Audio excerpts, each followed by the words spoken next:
ओम शांति। आज 2 अप्रैल 2022 की साकार रूप में चले हुए प्यारे बाबा की मधुर महावाक्य सुनते हैं।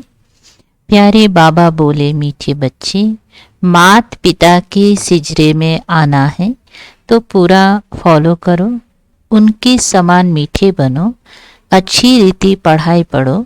प्रश्न है, कौन सी गुह्य राज युक्त रहस्य युक्त बातें समझने के लिए बहुत अच्छी बुद्धि चाहिए? उत्तर है, ब्रह्मा सरस्वती वास्तव में मम्मा बाबा नहीं है। सरस्वती तो ब्रह्मा की बेटी है, वह भी ब्रह्मा कुमारी है। ब्रह्मा ही तुम्हारी बड़ी माँ है, परंतु मैल है, इसीलिए माता जगदम्बा को कह दिया है। यह बड़ी रहस्य युक्त गुह्य बात है जिसको समझने के लिए बहुत अच्छी बुद्धि चाहिए। तो सूक्ष्म वतनवासी ब्रह्मा को प्रजापिता नहीं कहेंगे। प्रजापिता यहाँ है। यह व्यक्त जब संपूर्ण पवित्र हो जाते हैं तो संपूर्ण अव्यक्त रूप दिखाई देता है। वहाँ मूवी भाषा चलती है, देवताओं की महफिल लगती है। यह भी समझने की गुह्य बात है। गीत बाजा है, माता ओ माता। ओम शांति। बच्चे जानते हैं यह है ईश्वरीय यूनिवर्सिटी। कौन पढ़ाते हैं? ईश्वर। ईश्वर तो एक ही है, उनका शास्त्र भी एक ही होना चाहिए। जैसे धर्म स्थापक एक होता है, उनका शास्त्र भी एक होना चाहिए। फिर भल छोटे मोटे पुस्तक बना दिए हैं, वैसे एक शास्त्र होता है। तो यह है गॉड फादर की यूनिवर्सिटी। वैसे फादर की यूनिवर्सिटी तो कोई होती नहीं, गवर्नमेंट की यूनिवर्सिटी होती है। इनको कहा जाता है मदर फादर की यूनिवर्सिटी। कौन से मदर फादर? फिर कहेंगी गॉड गॉडेज।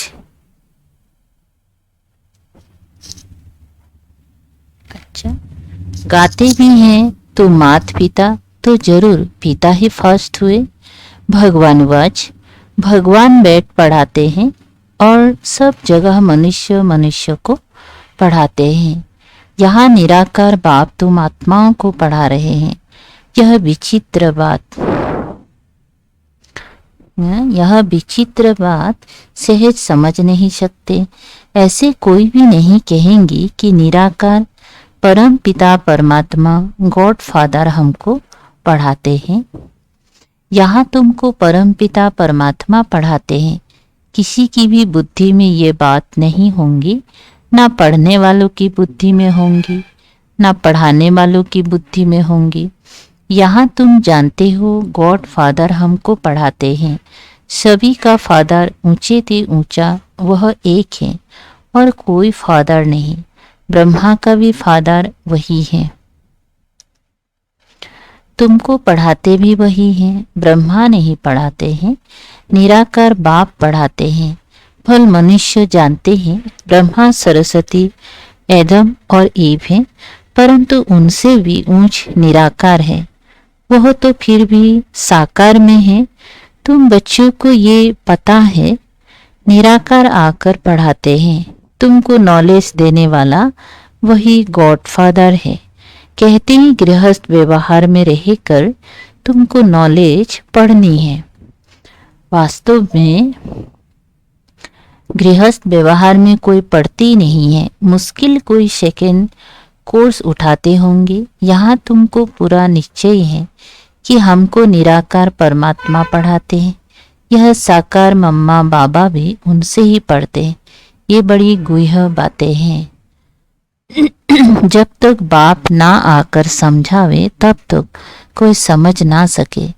तुम भल इन्हें सरस्वती को मम्मा कहते हो, परंतु जानते हो कि यह ब्रह्मा की एडाप्टेड बेटी है।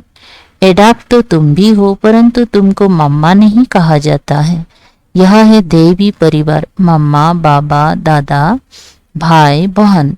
तुम हो ब्रह्मा कुमार कुमारियाँ। वह भी ब्रह्मा कुमारी सरस्वती है, परंतु उनको जगत अम्बा कहते हो, क्योंकि यह ब्रह्मा तो मेल हो गया। मम्मा को भी इन द्वारा शिव बाबा ने रचा है, परंतु कायदे मुजिब माता चाहिए, इसीलिए इनको निमित्त बनाया है। यह बड़ी रमणीक बातें हैं, नया कोई समझ ना सके। जब तक उनको बाप और रचना का परिचय नहीं है, तब तक बड़ा मुश्किल समझते हैं, किसी को समझा भी नहीं सकेंगे। अच्छा, वेद शास्त्र आदि पढ़ना, डॉक्टरी पढ़ना, ये सब है मनुष्य की पढ़ाई। मनुष्य मनुष्य को पढ़ाते हैं। ऐसा कभी कोई नहीं कहता मैं आत्माओं को पढ़ाता हूँ। यहाँ तुमको देह अभिमान से निकाल देही अभिमानी बनाते हैं। देह अभिमान है पहला नंबर विकार। देही अभिमानी कोई भी नहीं है। जानते हैं आत्मा और शरीर दो चीजें हैं, परंतु आत्मा कहाँ से आती है, उनका बाप कौन है, ये नहीं जानते। ये है नई बातें न्यू वर्ल्ड के लिए। न्यू दिल्ली कहते हैं, परंतु न्यू वर्ल्ड में इसका नाम दिल्ली नहीं होता, उसे परिस्थान कहा जाता।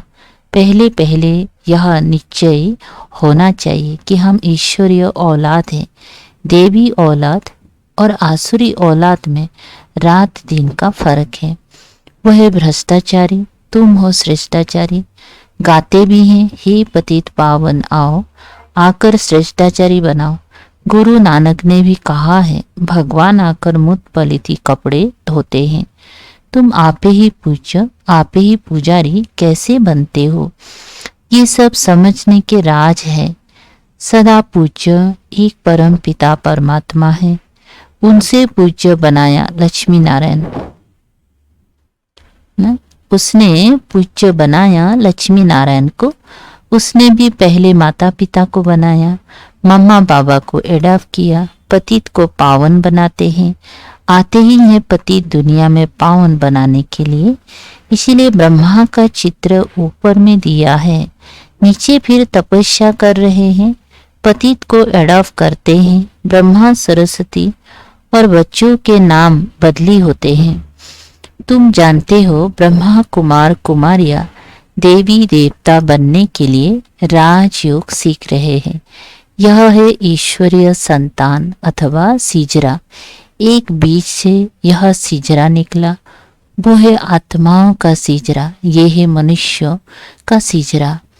रुद्रमाला भी आत्माओं का सिजरा है। फिर मनुष्य का सिजरा कौन सा ठहरा? देवता, क्षत्रिय, वैश्य, शूद्र। ये हुई रचता और रचना की नॉलेज, जो तुम बच्चे ही जानते हो। परंतु नंबर बार धारणा होने के कारण राजा रानी भी बनते हैं तो प्रजा भी बनते हैं।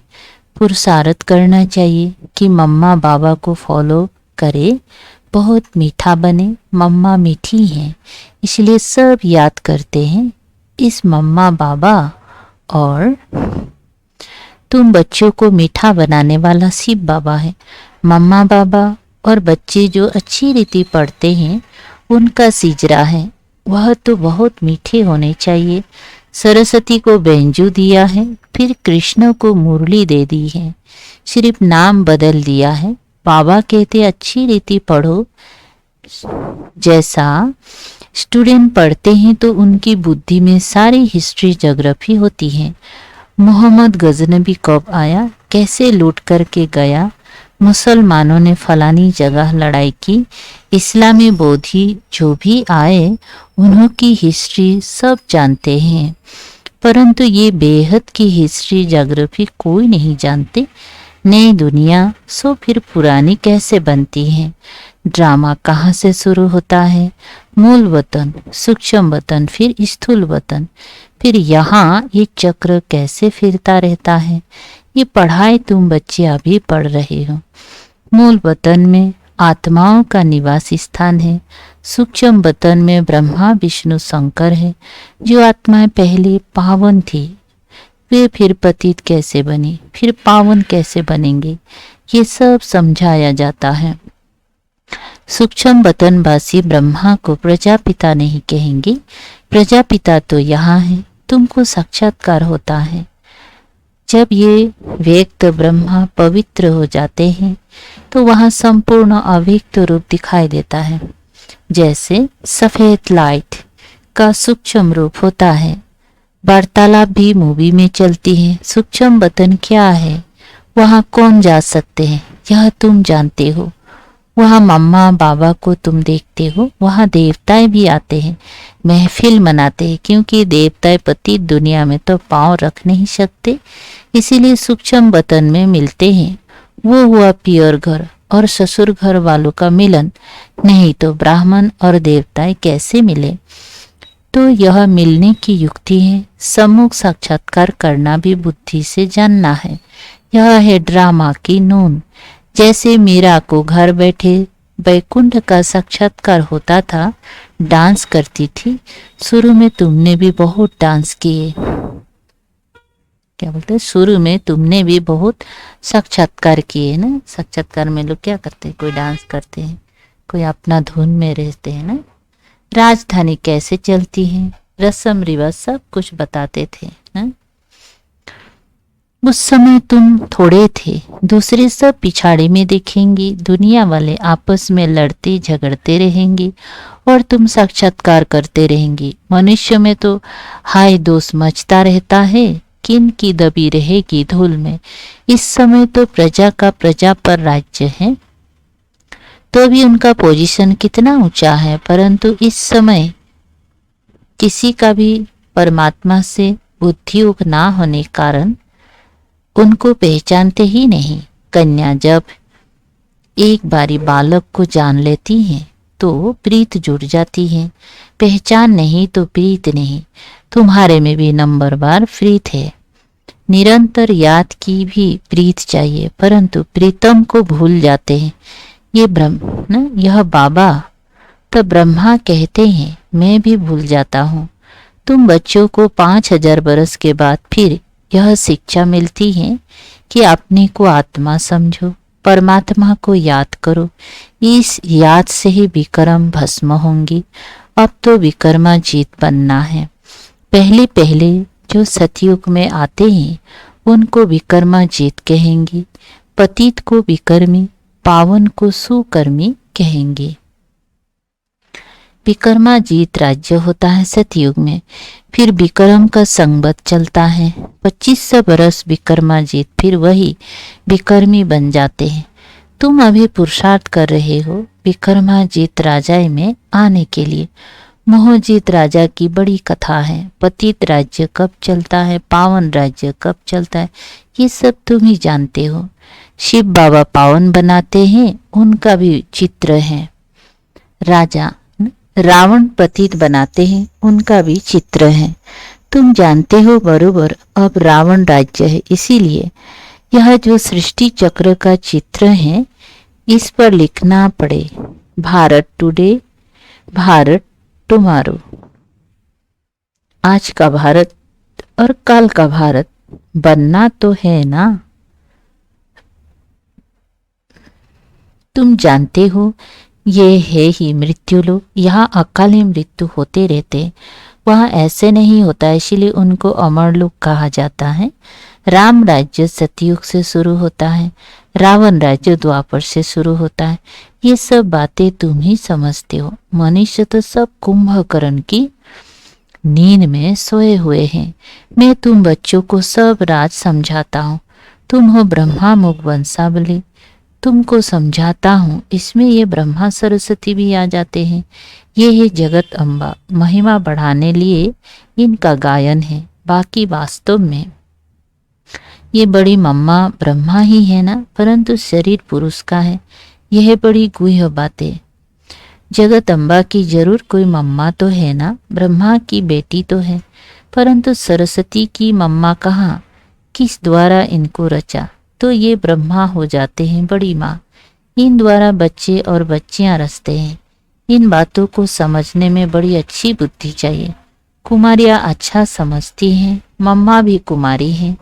जब ब्रह्मचर्य का भंग हो जाता है तो धारणा नहीं होती। गृहस्थ धर्म तो सतयुग में था, परंतु उनको पावन कहा जाता है।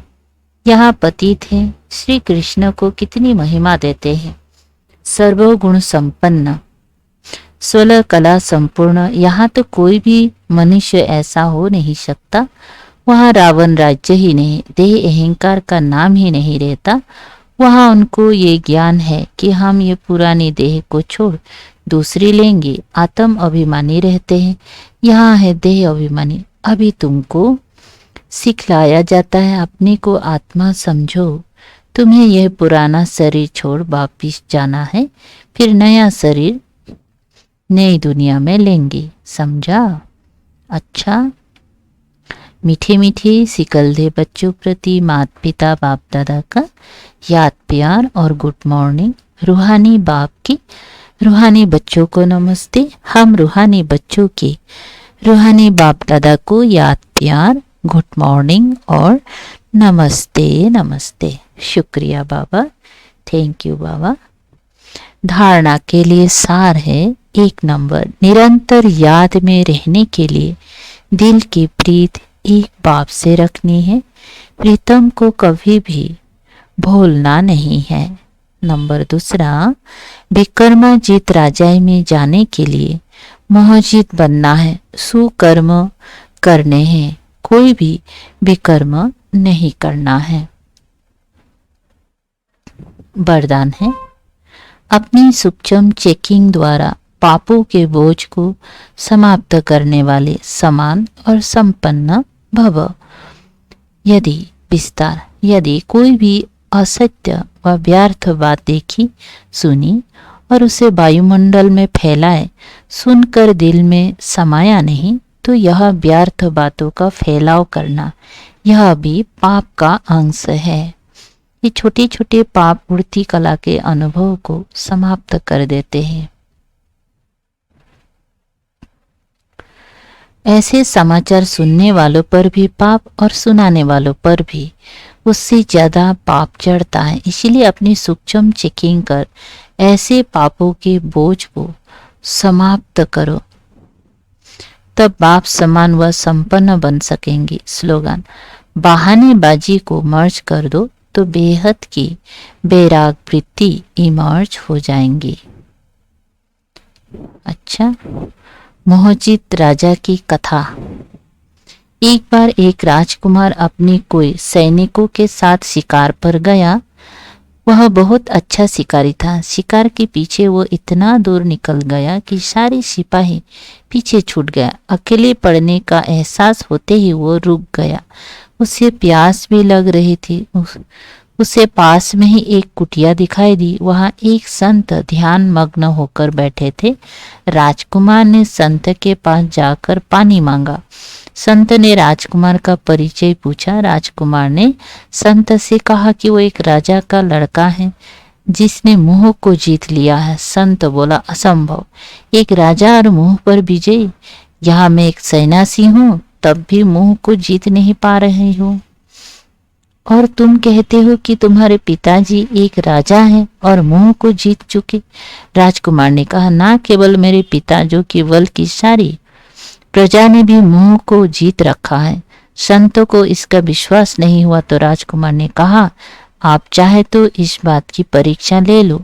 संत ने राजकुमार की कमीज मांगी और उसे कुछ और पहनने को दे दिया। संत ने तब एक जानवर को मारकर उसने खून में राजकुमार की कमीज को डुबोया और वो शहर में चिल्लाता हुआ गया कि राजकुमार को एक शेर ने मार दिया। शहर के लोग कहने लगा, अगर वो चला गया तो क्या हुआ, आप क्यों चिल्ला रहे हो? वो उसका भाग्य था। संत ने सोचा कि प्रजा नहीं चाहती होगी राजकुमार भविष्य में राजा बने, इसलिए इस तरह की प्रतिक्रिया व्यक्त कर रही है। संत महल में गया और राजकुमार की मौत की बात उसके भाई और बहन को सुनाई। उन्होंने कहा, अब तक वह हमारा भाई था, अब किसी और का भाई बन जाएगा। कोई हमेशा के लिए साथ तो नहीं रह सकता, इसलिए रोने और चिल्लाने की आवश्यकता नहीं। संत को लगा कि बहन को दूसरा भाई अधिक पसंद है और भाई को खुश है कि उसे अब राज्य मिलेगा, इसलिए दोनों ने ऐसी प्रतिज्ञा व्यक्त की। फिर वो पिता के पास गया और खबर सुनाई। पिता बोले, आत्मा तो अमर और अविनाशी है, इसलिए चिल्लाने की कोई जरूरत नहीं। वो मेरा पुत्र था, इसलिए मैंने सोचा कि वह राजा बनने वाला है, लेकिन अब दूसरे पुत्र को राज्य मिलेगा, मैं उसे वापस नहीं ला सकता हूँ, इसीलिए दुख क्यों करूं। संत सोच में पड़ गया। लेकिन अभी और भी 2 लोग बाकी थे, राजकुमार की माता और पत्नी। संत ने सोचा, ये 2 व्यक्ति तो जरूर व्याकुल होंगे। लेकिन वहां से भी वैसा ही उत्तर पाकर संत आश्चर्य में पड़ गया। उसे अपने आप पर ही विश्वास नहीं हो रहा था कि वो सच देख रहा है। आखिर हार कर उसने अपने आने का उद्देश्य राजकुमार के जिंदा होने की बात सबको सुना दी। राजकुमार ने वापस आकर अपना राज्य भाग्य संभाला। हर चीज पहले की तरह चलती रही। आध्यात्मिक भाव मोह 5 विकारों में से एक है। वो हमारी शांति को छीन लेता है, परखने की शक्ति को खत्म कर देता है। मोह सच्चाई को खत्म करता है। जिसमें मोह है उसमें बुद्धिमानी नहीं हो सकती। बाबा इस कथा से शिक्षा देना चाहते हैं कि ना हमें दूसरों में मोह हो और ना ही दूसरों का हम में मोह हो, तभी हम विश्व के मालिक बन सकते हैं। अच्छा, ओम शांति। शुक्रिया बाबा।